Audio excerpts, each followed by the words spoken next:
Hey guys, it's me. I feel like I've been procrastinating recording this audio because I live with people and it's the holiday season, or it was. And so everyone's kind of just home all the time and I feel self-conscious talking to myself out loud. But you know what? We're just gonna have to get over that. So it's actually Christmas Day when I'm recording this, so happy late Christmas. All right. Anyway, let's move on to the topic that has absolutely nothing to do with Christmas. I'm honestly not sure if this is obvious.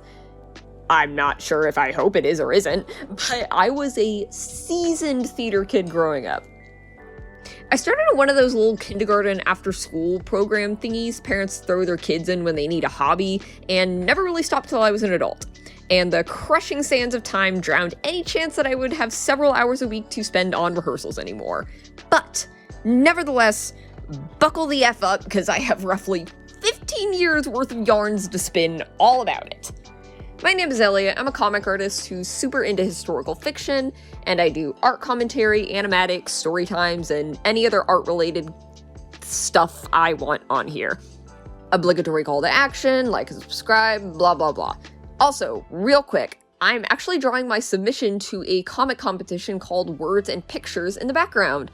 The theme is internet, and you can actually see and vote for each comic on the website as it's submitted, instead of waiting for them to release all at once on the due date, December 31st.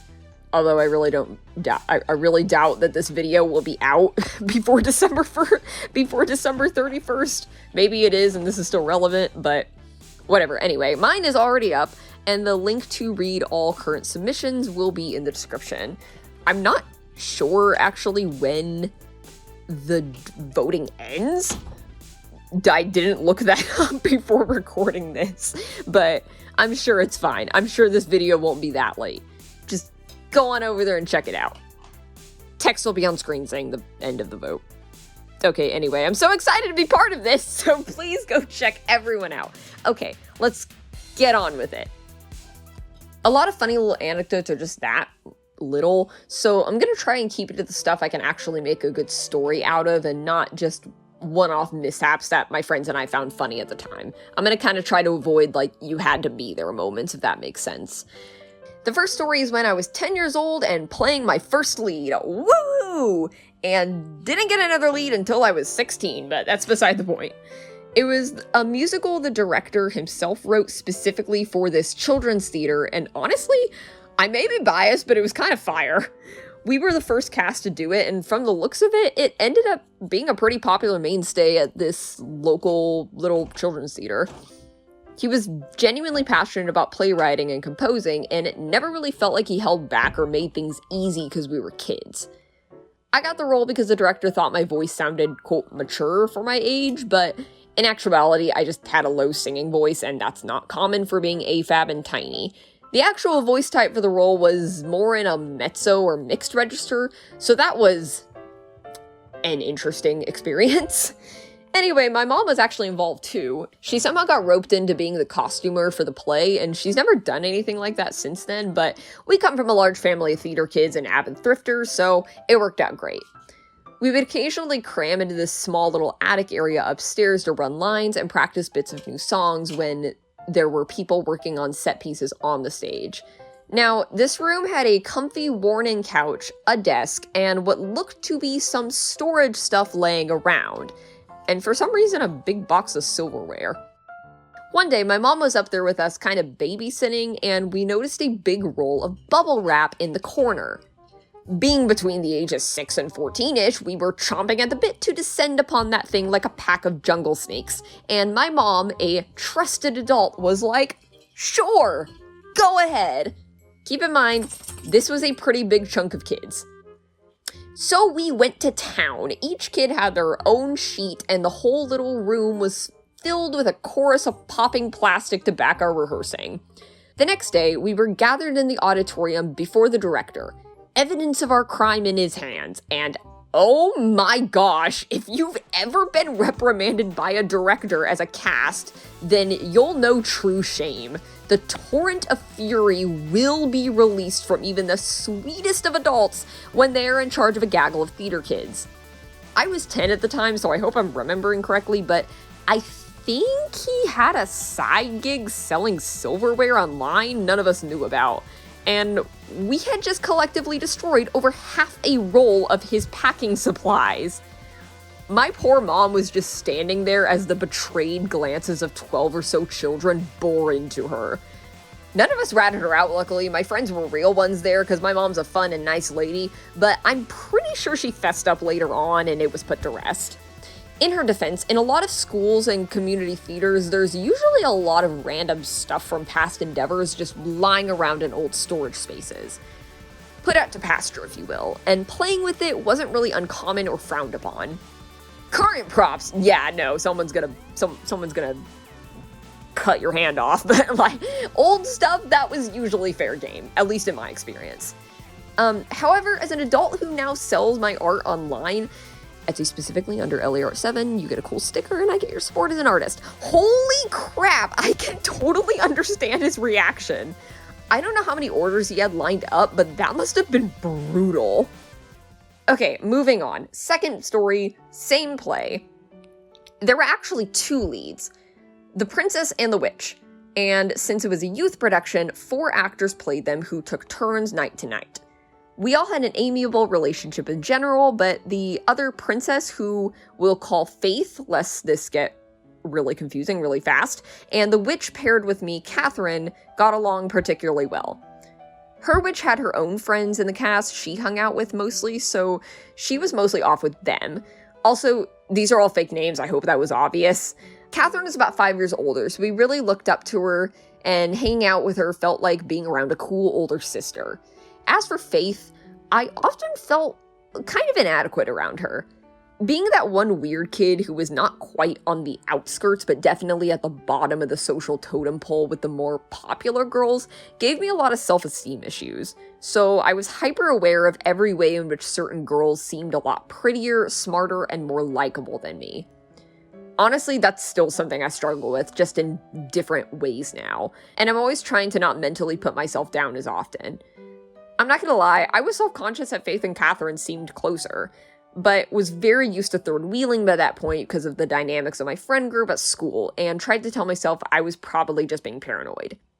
Cut to the very end of the show's run, there's only one more performance left, and it's my turn to be the lead. Literally the day before, my mom gets an email from the director roughly saying, "Hello, Mrs. Last Name. Faith and Catherine are close friends and have expressed to me that they've been wanting to perform together in the lead roles. However, Faith has done more of the shows than Elliot. Would Elliot be willing to let Faith play the princess tomorrow?"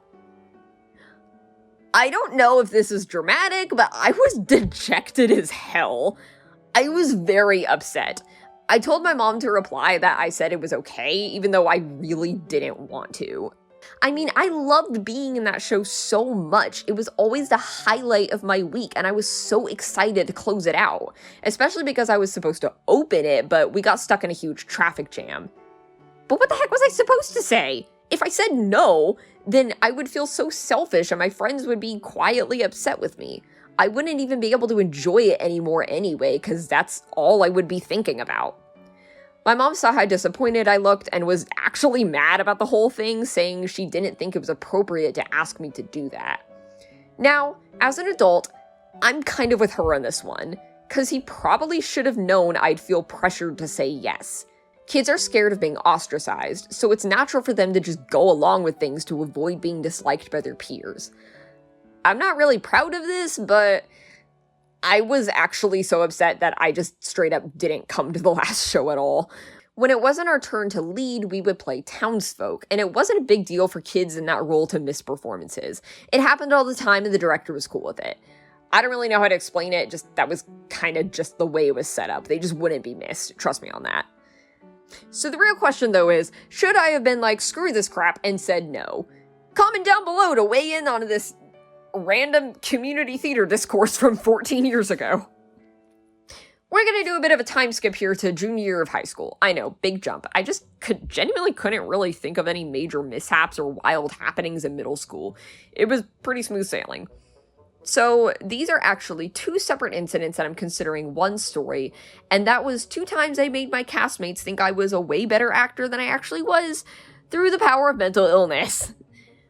One of the most fun experiences I've ever had was joining a Shakespeare-themed day camp with a very small group.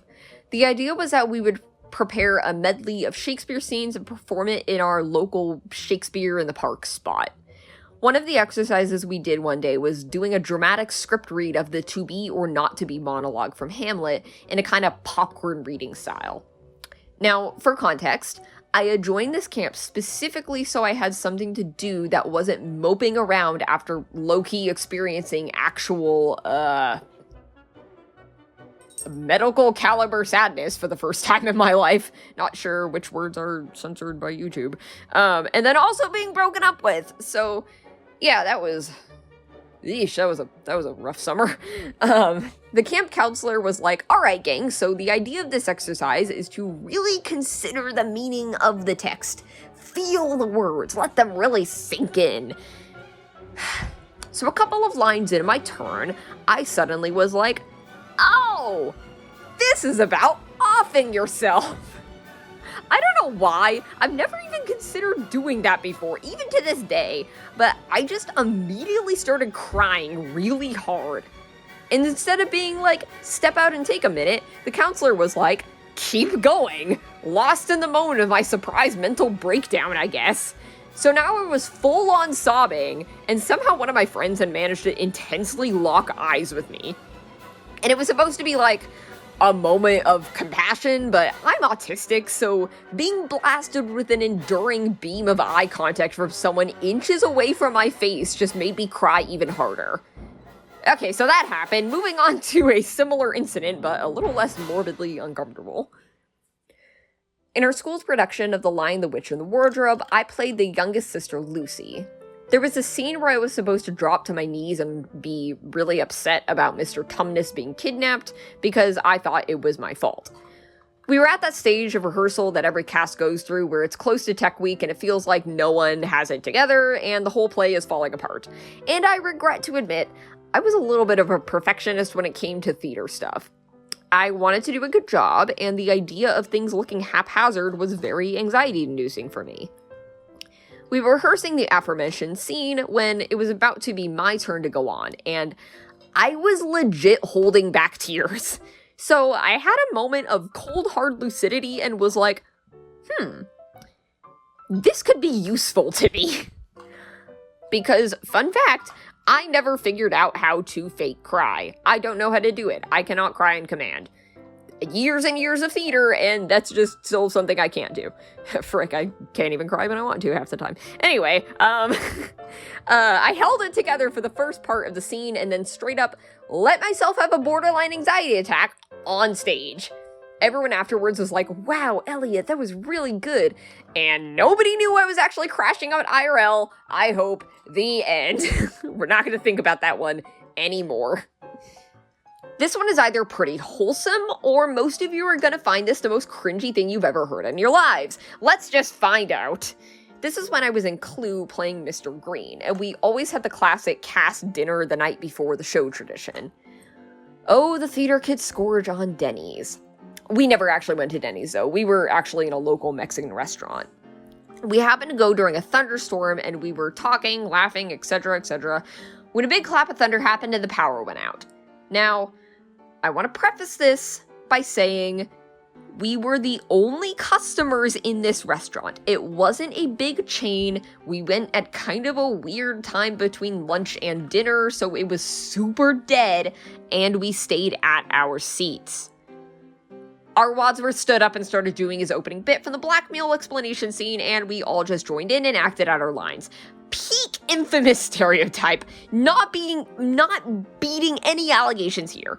But again, so long as the workers don't care and there were no other conversations to disturb, I'd say our only crime was just being a bunch of cringy dorks. Now this one is less of a story and more just the tale of the biggest mess show-wise I've ever been part of. Okay, that sounds dramatic. It wasn't that bad, but the theater group did agree that it was pretty much a miracle that we had a coherent show in the first place. And fittingly, the show was The Crucible. Haha, you would have thought it was Macbeth. No, it was The Crucible. Different... I should not go off script. Anyway, I played Reverend Hale and had a grand old time because I love historical fiction, drama acting as opposed to comedy, and old-timey dialects. The biggest problem was a simple one. Most of the leads didn't learn their damn lines. Our director had to threaten us with having to hold bright red binders containing our scripts during the performance like the frickin' Scarlet Letter to get us to shape up. And then at the end of this classic aforementioned director scolding, I got smacked with the teacher's pet label because all of a sudden she just angrily concluded with, except for Elliot, they're doing fine. And that, my friends, is why it occasionally pays to have intense nerves surrounding potential failure. Well, turns out the whole binder thing was actually foreshadowing because the guy who was playing the judge straight up ghosted the play during Tech Week, and the student assistant director had to play the role holding a spare script on stage. Except the binder was black because she did nothing wrong and deserved no shame.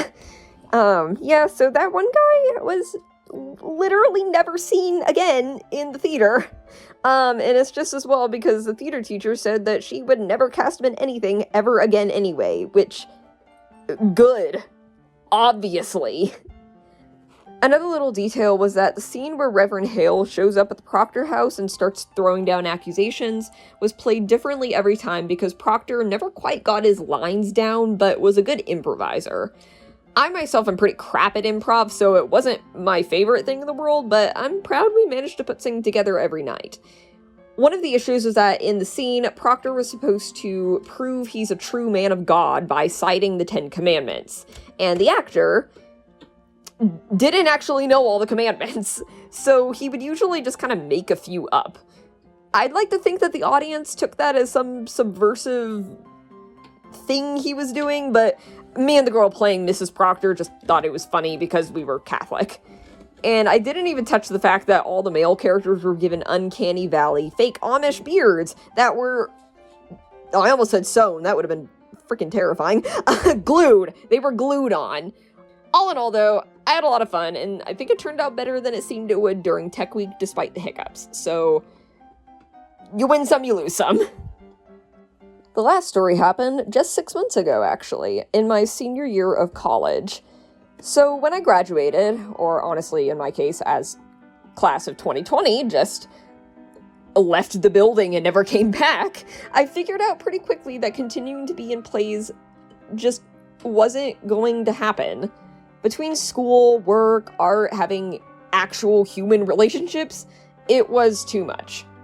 Although I chose not to pursue it professionally, opting for the infinitely more stable career of drawing cartoons for a living, theater had been a staple of my life since I was 7 years old. What made it harder was that my high school closed for, quote, 2 weeks. I kid you not, the day before opening night of the spring musical. So I never even got to do final bows and get all mushy with my friends at senior year dinner thingy that we just decided to make a tradition like the year before, etc., etc. Oh, and I nearly forgot the worst part. My theater class did this thing called Senior One Acts, very creative name, I know, where all the seniors wrote a 10-minute play. We would then vote as a class on 5 of them that we liked, and then fully stage and perform them as a regular after-school play. Like, kind of like a medley, if that makes sense. Mine was picked, and oh boy, I was so excited!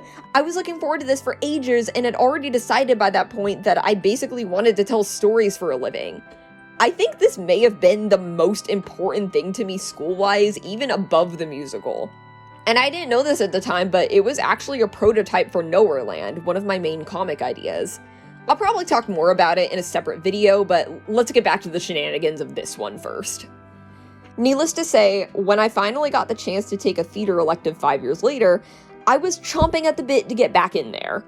And speaking of incorporating my storytelling into theater, I actually got permission to write my own monologue and do one of our solo projects as my favorite OC Mavis, so that was really cool. That was hands down my favorite experience of that class. However, our final project was for 2 people, and my scene partner and I went for a scene from Jojo Rabbit, a dark comedy where a 10-year-old boy is slowly deprogrammed from the mandatory World War II Germany club after befriending a Jewish girl his mom was hiding. The scene ends with the girl putting Jojo in a chokehold to teach him a lesson for being a little twit. But whereas in the movie she delivers her lines in an ominous whisper, my scene partner wanted to put their own spin on it and have her screaming in fury. Valid choice, not just copying the original. However, the problem was that they were also holding me. Usually this was fine because we posed ourselves strategically, but one time I slipped just a little bit out of place without them noticing, and I ended up getting screamed at directly in the ear from centimeters away at full volume. I kind of just stopped acting at that point and did what I normally do when having a sensory overload, mostly shaking my hands and distressed humming. But then at a certain point, all bets were off, and I just ignored the stage fight safety rules for the most part and started writhing around with like a cat stuck in a jar. And definitely let out some prolonged closed-mouth scream towards the end there. I swear by the time they let me go and threw me to the floor, which was scripted, they didn't just also Hulk out rage all of a sudden, I was gone. Another planet of existence altogether. Then they just helped me up like, hey man, sorry about that. Think we got a little out of position there. And I was like, okay, it's fine. I'm okay. So, those were the tales of my childhood theater days, plus one that happened 6 months ago in my 20s. As always, I absolutely eat up all of your comments, so any other former or current theater kids, please feel free to tell me all about what the frick went down in your all's productions. If you like what you see and want to support my art, subscribe to this channel and or check out my other socials in the description, and don't forget to go take a look at Words and Pictures. Alright, I am tired, my voice is tired. This is not a very easy thing to record. I don't know why, I had a lot of trouble with this one. Probably because I just drank an entire energy drink and I'm not really supposed to be having caffeine. Alright, well, while I go recover, see ya!